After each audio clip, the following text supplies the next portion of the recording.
Welcome to TSET. This is Eshwar Kumar. ఈ వీడియోలో మనం ట్రేడ్ అగ్రిమెంట్స్ గురించి మాట్లాడబోతా ఉన్నాం. సో భారతదేశము వివిధ దేశాలతో చేసినటువంటి ట్రేడ్ అగ్రిమెంట్స్ ఏవైతున్నాయో సో వాటిని మనం డిస్కస్ చేద్దాం. సో ఈ కాన్సెప్ట్ అంతా కూడా ఇంటర్నేషనల్ రిలేషన్స్కి సంబంధించినటువంటి కాన్సెప్ట్ ఇదైతే. సో దీనిలో భారతదేశం ఏవైతే మనకి అగ్రిమెంట్స్ చేసి ఉందో అంశాలను, దాంతోపాటు ఈ అగ్రిమెంట్స్ వివిధ దేశాలతో చేసినటువంటివి పార్ట్నర్షిప్స్ కానీ, బిజినెస్కి సంబంధించి, ట్రేడ్కి సంబంధించి, ఎకనామిక్ డెవలప్మెంట్కి సంబంధించి చేసినటువంటి అవన్నీ కూడా మనం డిస్కస్ చేద్దాం ఇక్కడ.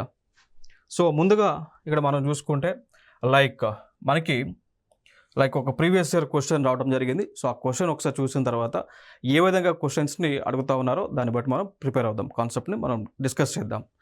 ఒక previous year question, which of the following is a major regional regional trade agreement that India is a part of అండి. సో ఇక్కడ ఏమంటున్నారు, క్రింద ఇచ్చినటువంటి అగ్రిమెంట్స్లో దేనిలో ఇండియా మేజర్ పార్ట్నర్గా ఉంది అనేటువంటిది అడుగుతూ ఉన్నారు. ఓకే, సో దీంట్లో మనం చూసుకుంటే ఇచ్చిన ఆప్షన్స్ మనం ఒకసారి చెక్ చేస్తే, North America free trade agreement ఉంది, నాఫ్టా అంటాం.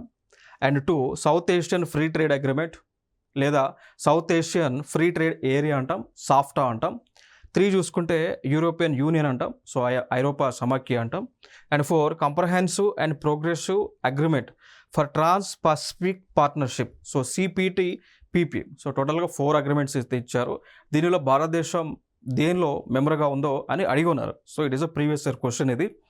దీనికి ఒక ఆన్సర్ వచ్చేసి south Asia free trade area అండి, లేదా దీన్నే మనం సౌత్ ఏషియా ఫ్రీ ట్రేడ్ అగ్రిమెంట్గా పిలుస్తూ ఉంటాం. సో యాక్చువల్గా ఈ అగ్రిమెంట్ అనేటువంటిది ఏవైతే ఈ సార్క్లో ఉన్నటువంటి దేశాలు ఏవైతే ఉన్నాయో అవన్నీ కలిసి ఈ ఒప్పందాన్ని చేసుకోవడం జరిగింది. దాన్ని మనం సాఫ్టా అని పిలుస్తూ ఉంటాం. ఓకేనా? సో సార్క్ అంటామా, South Asian Association for Regional Cooperation, SAARC అని మనం పిలుస్తూ ఉన్నామా. ఈ దేశాలన్నీ కూడా ఈ అగ్రిమెంట్ని అయితే చేసుకోవడం జరిగింది. క్లియర్ కదా? సో ఇవి ఎందుకు అగ్రిమెంట్ చేసింది సాఫ్టా? ఈ దేశాల్లో ఉన్నటువంటి దేశాల మధ్య ఫ్రీ ట్రేడ్ ఉండాలి, వాణిజ్యం అనేటువంటిది ఎటువంటి ఆంక్షలు లేకుండా ఉండాలి అనేటువంటి ఉద్దేశంతో చేసుకున్నారు. ఇది ఒక ఇంపార్టెంట్ ఇన్ఫర్మేషన్. ఈ క్వశ్చన్కి ఆన్సర్ కూడా ఇదే అండి. సో దీన్ని బట్టి ఇట్లా ఈ విధంగా క్వశ్చన్స్ అడుగుతూ ఉన్నారు. ఇంకొక అంశం మనం చూద్దాం. South Asian free trade area primarily benefits which of the following countries అంటూ ఉన్నారు. ఇప్పుడు ఈ సాఫ్టా అగ్రిమెంట్ అనేటువంటిది ఏదైతే ఉందో, సో దీనిలో ఎక్కువగా లబ్ధి పొందుతున్నటువంటి దేశాలు ఏవి అని అంటున్నా ఉన్నారు. ఇప్పుడు ఫర్ ఎగ్జాంపుల్ చూస్తే ఏలో China, B Japan, C India and its South Asian neighbours, అండ్ డి ఆస్ట్రేలియా అని ఇచ్చారండి. మరి ఆన్సర్ ఏమవుతుంది? India and its South Asian neighbours అండి. సో ఎందుకంటే ఈ సాఫ్టాలో ఉన్నటువంటి సభ్యులు ఎవరు? సార్క్లో ఉన్నటువంటి సభ్యులు. సార్క్లో ఎవరైతే ఉన్నారో ఆ సార్క్లో ఉన్నటువంటి సభ్యులే దీనిలో ఉన్నారు. సో దానిలో అతిపెద్ద వన్ ఆఫ్ ది కంట్రీ, ఎక్కువ బిజినెస్ చేస్తున్నటువంటి కంట్రీ వచ్చేసి ఇండియా. ఇక దాంతోపాటు మిగిలినటువంటి కంట్రీస్ సౌత్ ఏషియన్ నైబర్స్ వీళ్ళందరూ కూడా సార్క్లో మెంబర్స్గా ఉన్నారు. పాకిస్తాన్ చూడవచ్చు, నేపాల్ చూడవచ్చు, బంగ్లాదేశ్ చూడవచ్చు, ఇవన్నీ కూడా మెంబర్స్గా ఉన్నటువంటివి. సో ఫైనల్గా చూద్దాం. సో మరి ట్రేడ్ అగ్రిమెంట్ అనేటువంటి అంశం ఏంటి అంటే వాణిజ్యానికి సంబంధించింది. ఈ ట్రేడ్ అగ్రిమెంట్ అనేటువంటిది ఎందుకు చేస్తారు అంటే, మనం ఉన్నాం ఫర్ ఎగ్జాంపుల్గా తీసుకుంటే అమెరికాకు వస్తువులను మనం అమ్మాలనుకుంటున్నాం, లేదా గూడ్స్నో సర్వీస్నో అమ్మాలనుకుంటున్నాం. క్లియర్ కదా? సో ఈ అమ్మేటప్పుడు ఏం చేస్తాం, మన వస్తువులు ఆ దేశానికి ఎగుమతి చేసినప్పుడు అక్కడ వాళ్ళు ఎటువంటి ఆంక్షలు విధించకూడదు. సో మనం ఏదైతే వస్తువులను ఆ దేశానికి పంపిస్తున్నామో అవి తిరస్కరించొద్దు అనేటువంటి ఉద్దేశంతోనే ఈ ట్రేడ్ అగ్రిమెంట్స్ అనేటువంటివి చేస్తామన్నామండి. Okay, trade agreements or arrangements between countries or groups of countries to facilitate trade and economic cooperation. So trade వాణిజ్యానికి సంబంధించి రెండోది పరస్పరంగా ఒకరికొకరు సహాయ కార్యక్రమాలు చేసుకోవడానికి, ఒక దేశం అమ్మడానికి తీసుకొచ్చిన వస్తువులను రిజెక్ట్ చేయకుండా, లేదా ఇంకొక దేశం ఇక్కడ అమ్ముకోవడానికి పంపించిన వస్తువులను రిజెక్ట్ చేయకుండా పరస్పరంగా ఆమోదం తెలుపుకునడానికే ఈ యొక్క అగ్రిమెంట్స్, సో ట్రేడ్ అగ్రిమెంట్స్ని చేసుకుంటారు. సో చూడవచ్చు, దీనిలో మనకి ఈ ట్రేడ్ అగ్రిమెంట్స్ సంబంధించి కొన్ని రకాలు ఉన్నాయి. మనం చూస్తే ఫ్రీ ట్రేడ్ అగ్రిమెంట్ అంటాం, we call it as of FTA అంటాం. చూడండి, ఇక్కడ ఫ్రీ ట్రేడ్ అగ్రిమెంట్ అంటాం.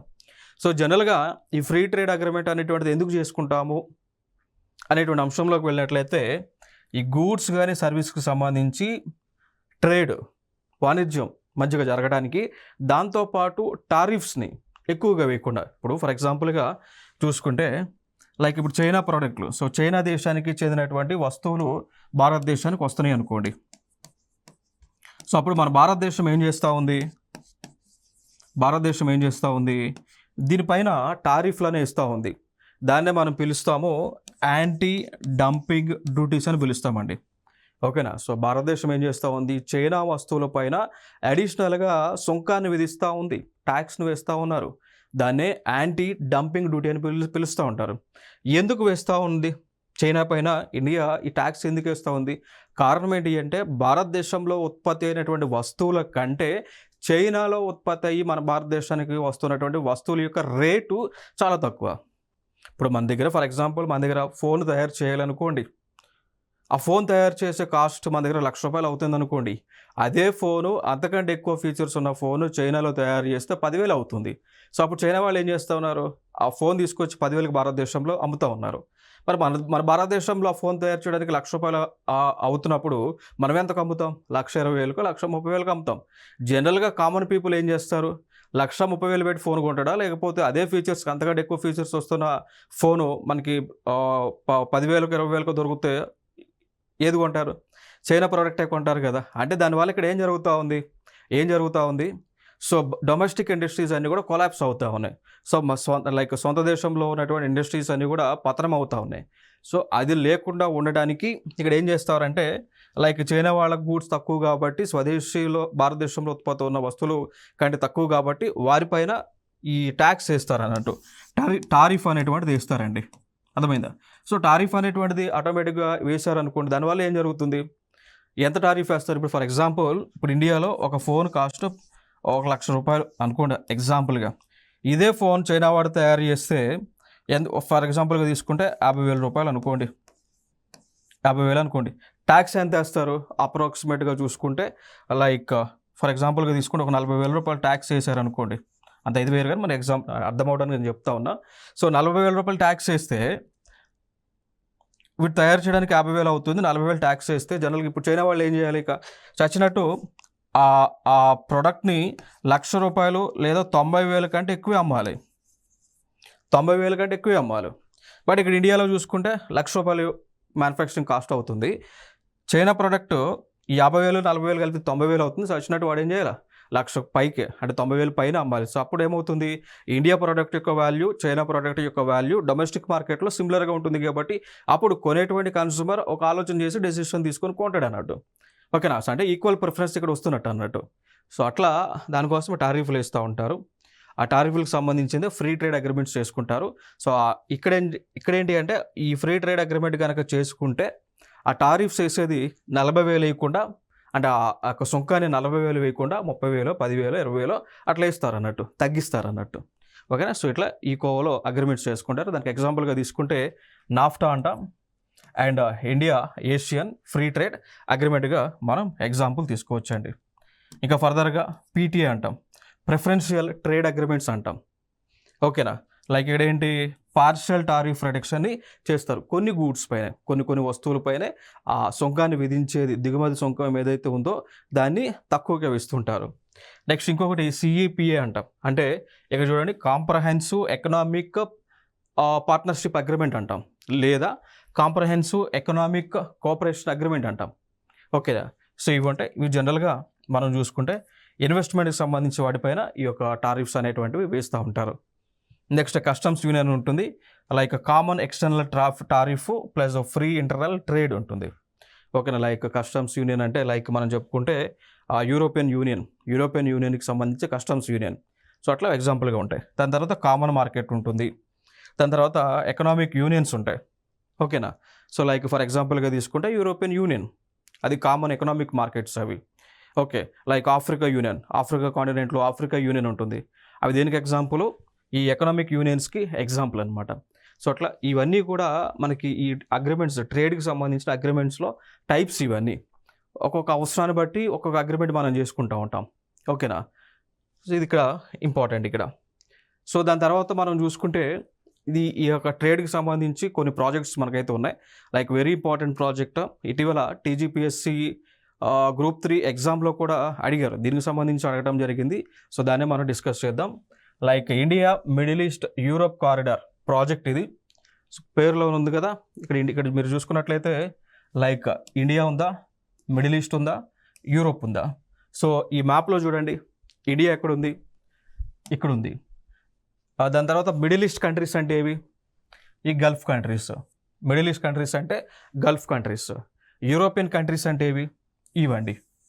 అర్థమైందా? సో ఇండియా కనెక్టివిటీ చేస్తూ ఉంది ఎవరితో, ఈ మిడిల్ ఈస్ట్ కంట్రీస్తో, అంటే గల్ఫ్ కంట్రీస్తో. మళ్ళీ గల్ఫ్ కంట్రీస్ ఎవరితో కనెక్టివిటీ ఉంది, లైక్ యూరోపియన్ కంట్రీస్తో. యూరోపియన్ కంట్రీస్ ఎక్కడ ఉన్నాయి, నార్థన్ సైడ్ ఉన్నాయి అన్నమాట. సో ఫైనల్గా India middle east Europe corridor అనేటువంటి దానిలో మనకు మేజర్గా 3 పార్ట్స్ ఉన్నాయి.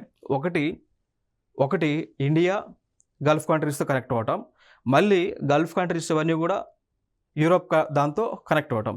అట్లా దీనికి కొన్ని నేమ్స్ పెట్టుకున్నారు. ఫర్ ఎగ్జాంపుల్గా తీసుకుంటే దీన్ని ఈస్ట్ కారిడార్ అంటారు. ఓకేనా? సో ఈస్ట్ కారిడార్ అనేటువంటిది ఇండియాని గల్ఫ్ కంట్రీస్కి కనెక్టివిటీ చేస్తుంది. నార్త్ కారిడార్ అనేటువంటిది లైక్ ఇక్కడ ఉన్నటువంటి గల్ఫ్ కంట్రీస్ ఏవైతే ఉన్నాయో వాటిని యూరోప్కి కనెక్టివిటీ చేస్తూ ఉంటుంది. సో ఫైనల్గా మూడవది ఓవరాల్గా మనం చూసుకుంటే ఇండియా నుంచి యూరోప్కి కనెక్టివిటీ ఉంటుంది. అర్థమైంది కదా? సో ఫస్ట్ కనెక్టివిటీ ఇండియాకి గల్ఫ్ కంట్రీస్కి, గల్ఫ్ నుంచి యూరోప్కి, ఫైనల్గా ఇండియా నుంచి యూరోప్కి కనెక్టివిటీ అనేటువంటిది ఉంటుంది. సో మూడవ కనెక్టివిటీగా మనం చెప్పుకోవచ్చు. ఓకేనా? సో అయితే ఈ కనెక్టివిటీలో మరి ఏ మార్గాల ద్వారా ట్రేడ్ మూవ్మెంట్ జరుగుతుంది, ఏ మార్గాల కనెక్టివిటీ ఉంది మనకి అంటే, ఫర్ ఎగ్జాంపుల్గా తీసుకుంటే రోడ్డు ద్వారా కనెక్ట్ అయ్యాం. కొన్ని ప్రాంతాల్లో రైల్ నెట్వర్క్ ఉంటుంది. సో రైల్ ద్వారా కనెక్టివిటీ ఉంటుంది, షిప్ మూవ్మెంట్ ఉంటుంది. సో కాబట్టి వాటర్ ద్వారా కనెక్టివిటీ కూడా ఉంటుంది. కొన్ని సందర్భాల్లో మనం చూసుకుంటే లైక్ ఎయిర్ కనెక్టివిటీ కూడా ఉంది. ఓకేనా? So through Airways. దాని తర్వాత ఇంకో కొన్ని కనెక్టివిటీ ఉన్నాయి, లైక్ పైప్ లైన్ ఉంటుంది. ఓకేనా? సో లైక్ ఇప్పుడు ఇండియా నుంచి ఈ ప్రాజెక్ట్ కింద దుబాయ్ ఉందా, యునైటెడ్ అరబ్ ఎమిరేట్స్ ఉందా, సో అక్కడికి మనం పైప్ లైన్ వేస్తూ ఉన్నాం. ఇండియా నుంచి దుబాయ్కి పైప్ లైన్ వేస్తున్నాము. ఆ పైప్ లైన్ ఎందుకు అంటే ఈ గల్ఫ్ దేశాల్లో ఉత్పత్తి అయినటువంటి ఆయిల్ని సముద్ర మార్గం ద్వారా పైప్ ద్వారా భారతదేశానికి తీసుకొస్తాం అన్నట్టు. సో ఇప్పుడు ఇక షిప్స్ మూమెంట్ ఏం అవసరం ఉండదు ఫ్యూచర్లో. డైరెక్ట్ దుబాయ్లో స్విచ్ నొకంగులోనే అక్కడ నుంచి ఆయిల్ భారతదేశానికి ఈ మహారాష్ట్రలో ఉన్న పోర్ట్కి వచ్చేస్తుంది అన్నట్టు. ఓకేనా? సో అది ఇప్పుడు డెవలప్మెంట్ చేస్తూ ఉంటాం, అది కూడా ఈ ప్రాజెక్ట్ ద్వారానే అండి. ఓకేనా? సో లైక్ మనం చూసుకుంటే ఈ పైప్ లైన్ వేస్తూ ఉన్నాం. దాని తర్వాత దాంతోపాటు డేటా కేబుల్ కూడా ఇస్తూ ఉన్నాం, కేబుల్. సో ఇంటర్నెట్ ఫెసిలిటీ అనేటువంటిది ఇక్కడ నుంచి ఈ దేశాలకు వెళ్ళే విధంగా, అక్కడ నుంచి ఇటు ఇంటర్నెట్ ఫెసిలిటీ వచ్చే విధంగా మనం ఓఎఫ్సి కేబుల్స్ అంటాం, వాటినే ఆప్టికల్ ఫైబర్ కేబుల్స్ అని అంటాం. ఓకేనా? సో పైప్ లైన్స్ని వేస్తూ ఉన్నాం. సేమ్ ఇదే ప్రాజెక్ట్ కింద అండి. దాంతోపాటు ఎలక్ట్రిసిటీ కేబుల్స్ని కూడా వేస్తూ ఉన్నాం, సముద్రంలో వేస్తూ ఉన్నాం, డీప్ కేబుల్స్ అంటారు వాటిలే. సో ఇవన్నీ కూడా ఈ ప్రాజెక్ట్ కింద మనం చేస్తూ ఉన్నాం. ఈ కోవాలోనే మరి ఏ ప్రాంతాలు మనం కనెక్టివిటీ చేస్తూ ఉన్నాం, ఇండియా ఉందా, సో ఇండియా అంటే నథింగ్ బట్ ముంబై, యూఏఈతో కనెక్టివిటీ అవుతుంది. సో జబేల్ అలీ అనేటువంటి ప్రాంతం దగ్గర మనం దుబాయ్ లైక్ యునైటెడ్ అరబ్ ఎమిరేట్స్తో కనెక్టివిటీ అవుతున్నాం. అక్కడ నుంచి మళ్ళీ ముందుకు వచ్చి యూఏఈలోనే ఆల్ గహ్వాఫెత్ అనేటువంటి ప్రాంతం, మళ్ళీ సౌదీ అరేబియాలో హరద్ అనేటువంటి ప్రాంతం, మళ్ళీ సౌదీలోనే రియాద్ అనేటువంటి ప్రాంతం, అక్కడి నుంచి మళ్ళీ వచ్చి సౌదీ అరేబియాలోనే ఆల్ హదీతా ప్రాంతం, దాని తర్వాత ఈ ప్రాంతం ఇజ్రాయెల్ హైఫా అండ్ గ్రీస్ దగ్గర పిరాయిస్ ప్రాంతంతో కనెక్టివిటీ అవుతూ ఉన్నాం. సో ఇక్కడ నుంచి మళ్ళీ మన ప్రపంచంలో ఏ దేశానికైనా కనెక్టివిటీ అవ్వచ్చు. ఇప్పుడు మనకి ఒక లైన్ ఏర్పడింది అనుకోండి, ఇక్కడ నుంచి మనం చీలికలు ఏటైనా తీసుకుపోవచ్చు కదా, ఎవరితోనైనా కలవచ్చు కదా. అట్లా ఈ కార్యక్రమాన్ని భారతదేశము ఈ మిగిలినటువంటి దేశాలతో కలిసి చేస్తూ ఉంది అండి. ఓకేనా? సో ఇది ఇక్కడ ఇంపార్టెంట్ అంశం. ఫైనల్గా ఈ ప్రాజెక్ట్ కిందనే like India middle east Europe corridor project కిందనే మనం ఏం చేయబోతూ ఉన్నాము, లైక్ ఇండియాలో ఉన్నటువంటి ముంద్రా పోర్ట్ని డెవలప్ చేయబోతూ ఉన్నాం. ఇండియాలో ఉన్నటువంటి ముంద్రా పోర్ట్ని డెవలప్ చేయబోతూ ఉన్నాం. కాండ్లా పోర్ట్ని డెవలప్ చేస్తాం, గుజరాత్లో ఉంది. జవహర్లాల్ నెహ్రూ పోర్ట్ ట్రస్ట్ని నవీ ముంబైలో ఉంటుంది, డెవలప్ చేస్తాం. మిడిల్ ఈస్ట్లో లైక్ కొన్ని ప్లేసెస్లో ఉన్న పోర్ట్ ఏరియాలు లైక్ ఫుజారాహా, జబేల్ అలీ, అబుధాబి యూఏఈలో ఉంటాయి. ఓకేనా? దాని తర్వాత దమన్, రాసాల్, కేర్ పోర్ట్స్ సౌదీ అరేబియాలో ఉంటే వీటిని మనం డెవలప్ చేస్తూ ఉన్నాం. ఓకేనా. సో ఫైనల్గా ఇవన్నీ కూడా ఒకదానికి ఒకటి కనెక్టివిటీ అవుతూ ఉంటాయి. పాసిబిలిటీ ఉన్నటువంటి మేర వాటర్ వేస్ ద్వారానో, రైల్వేస్ ద్వారానో, రోడ్ వేస్ ద్వారానో, లేదా కేబుల్ ద్వారానో కనెక్టివిటీ అనేటువంటివి ఖచ్చితంగా అవుతాయండి. ఓకే. సో ఈ కోవలోనే మనకి ఇటీవల నిర్వహించినటువంటి టీజీపీఎస్సీ గ్రూప్ 3లో అడిగినటువంటి క్వశ్చన్, ఫర్ ఎగ్జాంపుల్గా తీసుకుంటే అడిగినటువంటి క్వశ్చన్ ఇక్కడ ఏమన్నారు అంటే India middle east Europe economic corridor సంబంధించి క్రింది వాక్యాలను గ్రహించమన్నాడు. లైక్ ఏలో ఇది భారతదేశాన్ని గల్ఫ్ ప్రాంతానికి కలిపే తూర్పు కారిడార్ మరియు గల్ఫ్ ప్రాంతాన్ని యూరోప్కు అనుసంధానం చేసే ఉత్తర కారిడార్ను కలిగి ఉన్నది అంటున్నారు. సింపుల్గా చెప్పాలి అంటే దీని ప్రకారం ఏమంటున్నారు, ఈ ప్రాజెక్ట్ కింద 2 కారిడార్స్ ఉన్నాయి. East corridor, north corridor. East corridor ఏమో ఇండియాని గల్ఫ్ కలుపుతుంది అని ఇక్కడ అంటా ఉన్నారు. నార్త్ కారిడార్ ఏమో గల్ఫ్ను యూరోప్ కలుపుతూ ఉంది అని అంటా ఉన్నారు. సో మనం సరైనదా కాదా ఫైండ్ అవుట్ చేయాలి. ఇది ఒక స్టేట్మెంట్. బిలో ఇది విమాన మార్గాలతో పాటు రోడ్డు రవాణా మార్గాలను మాత్రమే కలిగి ఉంటుంది అంటున్నారు. Like it will include air roots along with road transports roots only అన్నారు. మరి సరైనదా కాదా ఈ స్టేట్మెంట్? ఇది తప్పు, బి తప్పు. ఓకేనా. సో మరి ఏంటి సరైనది అంటే ఇక్కడ రోడ్వేస్ ఉన్నాయి, రైల్వేస్ ఉన్నాయి, వాటర్ వేస్ ఉన్నాయి, ఎలక్ట్రిసిటీ కేబుల్స్ ఉన్నాయి, పైప్ లైన్ ఉంది, అన్నీ ఉన్నాయి. సో కాబట్టి బి తప్పు, కేవలం ఏ మాత్రమే సరైనది. ఓకేనా. So very important. సో ఈ విధంగా క్వశ్చన్స్ని అడుగుతా ఉన్నారు. సో టీజీపీఎస్సి గ్రూప్ 3 ఎగ్జామ్లో పేపర్ 1లో అడిగినటువంటి క్వశ్చన్. ఎగ్జామ్ జరిగింది కూడా 17 నవంబర్ 2024లో జరిగింది అండి. ఓకేనా. సో ఈ పేపర్లో వచ్చిన క్వశ్చన్. నెక్స్ట్ ఇంకొక క్వశ్చన్ మనం చూసుకుంటే అదే క్వశ్చన్ నేను ఇక్కడ సపరేట్గా ఇంగ్లీష్లో మళ్ళీ పేస్ట్ చేయడం జరిగింది. నెక్స్ట్ దాని తర్వాత ఇంపార్టెంట్ ట్రేడ్ అగ్రిమెంట్స్ చూద్దాం. రీసెంట్గా జరిగింది ఒకటి India European union free trade అండి. ఓకేనా. సో ఒకటి లైక్ ఒక అగ్రిమెంట్ మనం చూసుకుంటే India European free trade association trade and economic partnership agreement జరిగింది. దాన్ని ఇండియా ఈఎఫ్టీఏ టీఈపీఏగా పిలుస్తారు. So India EFTA European free trade association trade and economic partnership agreement జరిగింది మార్చ్లో జరిగింది అండి. సో ఇది జరిగింది కూడా మనకి ఎప్పుడు జరిగింది, మార్చ్ 10th 2024లో జరిగింది. ఈ అగ్రిమెంట్ జరిగింది కూడా న్యూఢిల్లీలోనే జరిగింది అండి. సో కాబట్టి ఇది చాలా ఇంపార్టెంట్. దీనిపైన కూడా క్వశ్చన్స్ రావడానికి ఛాన్సెస్ ఎక్కువగా ఉన్నాయి. భారతదేశంలోనే జరిగింది, ఇటీవల జరిగినటువంటి అగ్రిమెంట్, అదేవిధంగా అతిపెద్ద అగ్రిమెంట్. ఈ అగ్రిమెంట్ ద్వారా బెనిఫిట్స్ ఏంటి అంటే భారతదేశము యూరోపియన్ కంట్రీస్తో ఎటువంటి ఆంక్షలు లేకుండా వాణిజ్యాన్ని చేయవచ్చు, ట్రేడ్ని చేయవచ్చు అండి. ఓకేనా.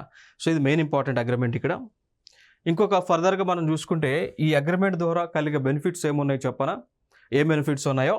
లైక్ ఇప్పుడు ఐస్లాండ్, స్విట్జర్లాండ్, నార్వే, ఈ లీటెన్స్టైన్ అనేటువంటి ఒక దేశం. ఓకేనా.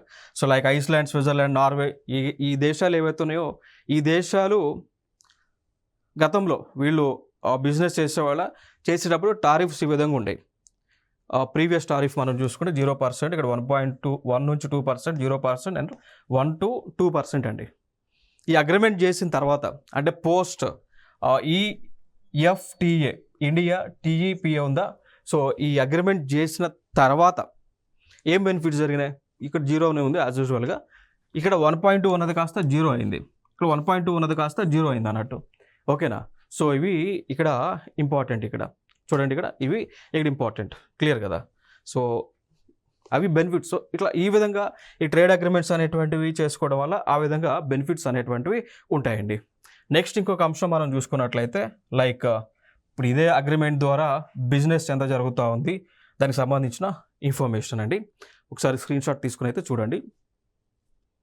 నెక్స్ట్ ఇంకొక అగ్రిమెంట్ సాఫ్ట్ అని మనం పిలుస్తూ ఉన్నాం, ఎస్ఏఎఫ్టీఏ. సో ఇది 6th జనవరి 2006 నుంచి కూడా అమల్లోకి వస్తుందండి సాఫ్టా. సో దీని యొక్క ముఖ్య ఉద్దేశం ఏంటి, enhancing intra regional trade by reducing tariffs. So SAFTA అంటే South Asian free trade area. So దీనిలో ఉన్నటువంటి దేశాలు ఒకసారి మనం చూసుకుంటే ఒకటి మాల్దీవ్స్ అనేటువంటి ఒక దేశం ఉంటుంది, మెంబర్ కంట్రీస్ ఇవి. నేపాల్ అనేటువంటి ఒక దేశం ఉంటుంది. పాకిస్తాన్ అనేటువంటి ఇంకొక దేశం ఉంటుంది. ఓకే, దాని తర్వాత శ్రీలంక అనేటువంటి ఇంకొక దేశము, ఆఫ్ఘనిస్తాన్ అనేటువంటి ఇంకొక దేశం, ఆఫ్ఘనిస్తాన్, బంగ్లాదేశ్, భూటాన్ అండ్ ఇండియా అండి. ఓకేనా. సో టోటల్గా సౌత్ ఏషియాలో ఉన్నటువంటి దేశాలన్నీ కూడా ఒక సమైక్య ఏర్పాటు చేసుకోవడం జరిగింది. దాన్నే సార్క్ అని అంటాం. సో సార్క్లో ఉన్నటువంటి దేశాలన్నీ కలిసి సాఫ్ట్ అని ఏర్పాటు చేసుకోవడం జరిగింది అండి. రైట్. సో ఇవి ఇక్కడ ఇంపార్టెంట్ ఇన్ఫర్మేషన్. నెక్స్ట్ ఇంకొక అగ్రిమెంట్ మనం చూసుకుంటే India Asian free trade agreement అండి. ఇప్పుడు ఆసియన్ కూటమి ఉందా? సో ఆసియన్ అంటే ఏంటి? Association of south east Asian nations. చూడండి ఇక్కడ ఈ ఆసియన్ కూటమిలో ఉన్నటువంటి దేశాలు ఒకసారి మీరు చూడండి. లైక్ ఇక్కడ చూసుకుంటే మయన్మార్ కానీ, థాయిలాండ్ కానీ, కంబోడియా కానీ, సింగపూర్ కానీ, సో ఇట్లా మలేషియా కానీ, వియత్నాం కానీ, లావోస్ కానీ, ఫిలిప్పైన్స్ కానీ, ఓకే, సో అంటే దారుసలం కానీ, ఇవన్నీ కూడా ఒక కూటమిని ఏర్పాటు చేసుకున్నాయి. ఈ దేశాలన్నీ కూడా జనరల్గా సౌత్ ఈస్ట్ ఏషియన్ నేషన్స్ ఇవన్నీ కూడా కూటమిని ఏర్పాటు చేసుకున్నాయి. దాన్నే ఆసియన్ గ్రూప్గా మనం పిలుస్తూ ఉన్నాం. సో ఈ ఆసియన్ గ్రూప్లో ఇండియా మెంబరా? కాదు కదా. ఎందుకంటే ఇండియా ఎక్కడ ఉంది? South Asia country. ఇండియా అనేటువంటిది సౌత్ ఏషియా కంట్రీ. ఈ కూటమి ఏర్పాటు చేసుకుంది ఎవరు? సౌత్ ఈస్ట్ ఏషియాలో ఉన్నటువంటి కంట్రీస్. సో కాబట్టి ఇండియా దీనిలో మెంబర్గా లేనప్పటికీ కూడా ఈ ఆసియన్ గ్రూప్తో మనం అగ్రిమెంట్ చేసుకున్నాం, ఈ ఫ్రీ ట్రేడ్ అగ్రిమెంట్కి సంబంధించండి. ఓకేనా. లైక్ సైన్ చేసింది కూడా మనం 2009లో సైన్ చేయడం జరిగింది అండి. సో సైన్ చేసిన తర్వాత మనకి లైక్ ఏ అంశాలపైన ఈ సిగ్నేచర్ చేశారు అంటే లైక్ ట్రేడ్ ఇన్ గూడ్స్ సంబంధించి, సర్వీసెస్కి సంబంధించి అండ్ ఇన్వెస్ట్మెంట్ పెట్టుబడికి సంబంధించి ఈ అగ్రిమెంట్ చేసుకున్నారు. దాని తర్వాత ఇటీవల ఏం జరిగింది అంటే ఈ ఇండియాకి ఆసియాన్కి ఫ్రీ ట్రేడ్ అగ్రిమెంట్ ఏదైతే జరిగిందో దాని వలన ఇండియాకి బెనిఫిట్ లేదు, మిగిలినటువంటి దేశాలకు బెనిఫిట్ ఉంది కానీ ఇండియాకి నష్టమే జరుగుతుంది. కారణం ఏంటి అంటే ఎక్కువ వస్తువులు మనం అమ్మేదానికంటే అంటే ఈ దేశాలకు అమ్మేదానికంటే కొనేది ఎక్కువ అవుతూ ఉంది. సో ఇక్కడ ఏమవుతుంది? బ్యాలెన్స్ ఆఫ్ పేమెంట్స్ అని అంటాం. ఓకేనా. సో అది ఇక్కడ మనకి డెఫిసిట్లో ఉన్నాం, అంటే మనమే నష్టపోతూ ఉన్నాం.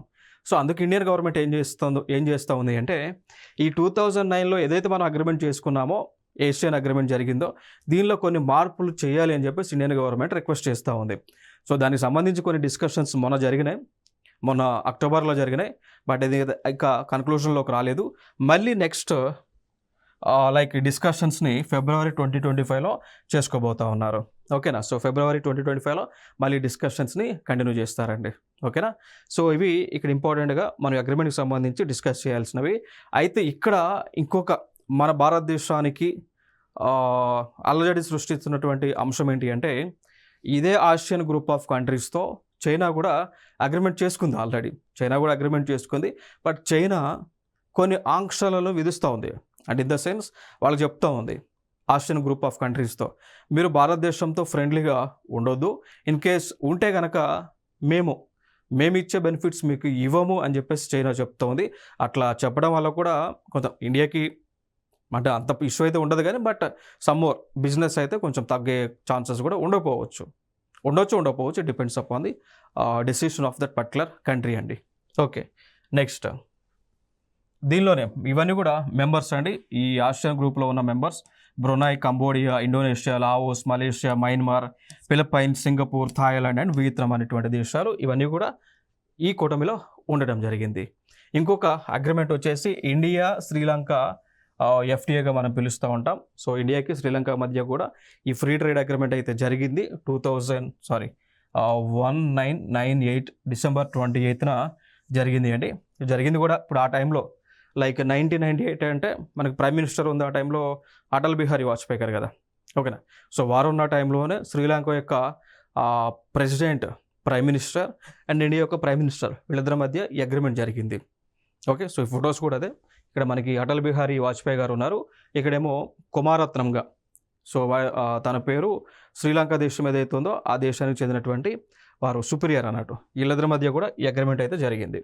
ఇంకొక అగ్రిమెంట్ చూసుకుంటే సిఈసిఏ అంటాం, like India Singapore comprehensive economic cooperation agreement. So comprehensive economic cooperation agreement ఇండియాకి సింగపూర్కి మధ్య జరిగింది, సైన్ చేసింది 2005లో. దీనిలో goods services investment and economic cooperation cover అవుతూ ఉంటుంది అండి. ఓకేనా.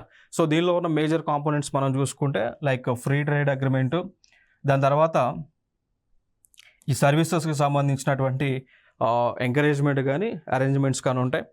దాంతోపాటు ఇన్వెస్ట్మెంట్కి సంబంధించి, దాంతోపాటు ఈ డబల్ ట్యాక్సేషన్కి సంబంధించిన అగ్రిమెంట్స్ జరిగినాయి.